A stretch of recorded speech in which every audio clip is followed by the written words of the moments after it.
শ্রীহরির আয়স্ত আমি পরপর 3টে দেখিয়ে দিচ্ছি। আয়স্ত ব্যাপারে আমার কোনো জ্ঞান নেই। সো এটা একটা ডিজাইন, এটার দাম যাচ্ছে 590 টাকা, সাইজ 26। এটা আরেকটা আয়স্ত, আমি এনে স্লিং আয়স্তগুলো আমার খুব ভালো লাগে। এটার দাম 480 টাকা। আমাকে প্লিজ কেউ মানে কমেন্ট করবেন না এটা চাই, কিন্তু আমি দিতে পারবো না।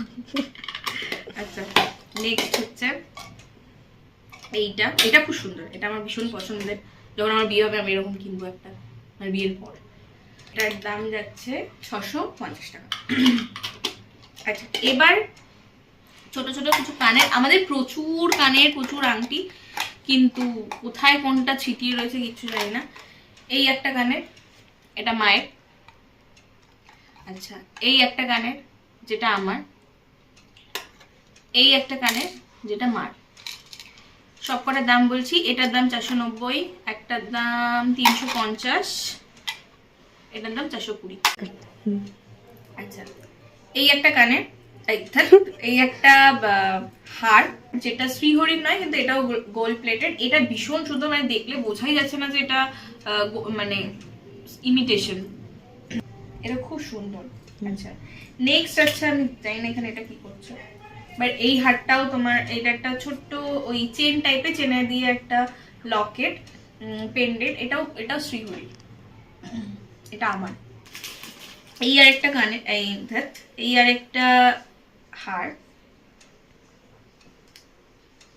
এটাও গোল্ড প্লেটেড, কিন্তু এটাও শ্রীহরির নয়, এটাও খুব সুন্দর। আচ্ছা, এইবার যে মেন দুটো জিনিস দেখাবো, দেখে গেছে, এইবার যে দুটো মেন জিনিস দেখাবো, ফার্স্টে দেখাই হচ্ছে এমআর জুয়েলার্স। এমআর জুয়েলার্স থেকে এটার দাম আমি বলে দিচ্ছি, আমার কাছে বিলও রয়েছে।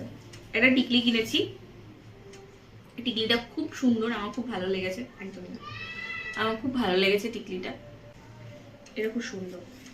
এটা 1.5 গ্রাম গোল্ড প্লেটেড, ঠিক আছে, কিন্তু ওরা বক্সটা খুব বাজে দেয়, এটা আমার একটা খুব বাজে কমপ্লেন আছে। আরেকটা হচ্ছে আংটি, এটা আংটি, এই আংটিটা এত ভালো, মানে কেউ দূর থেকে কেন, কাছ থেকেও এটা কেউ বুঝবে না যে এটা গোল্ড প্লেটেড। এটা রিয়েল গোল্ড লাগছে, মানে আমি জানি না ছবিতে কিরকম আসছে ক্যামেরায়, কিন্তু এটা সামনে থেকে একদম রিয়েল গোল্ড। আর এটাও এমআর জুয়েলার্স থেকে কেনা, কিন্তু বক্সটা অন্য থেকে কেনা, তাই আমি ঢেকে দিলাম এটা। আচ্ছা, আমি দুটো জিনিসের একটু দামটা বলে দিই চট করে, সবই দিয়ে দেবে তোমাকে। টিকলিটার দাম হচ্ছে 899,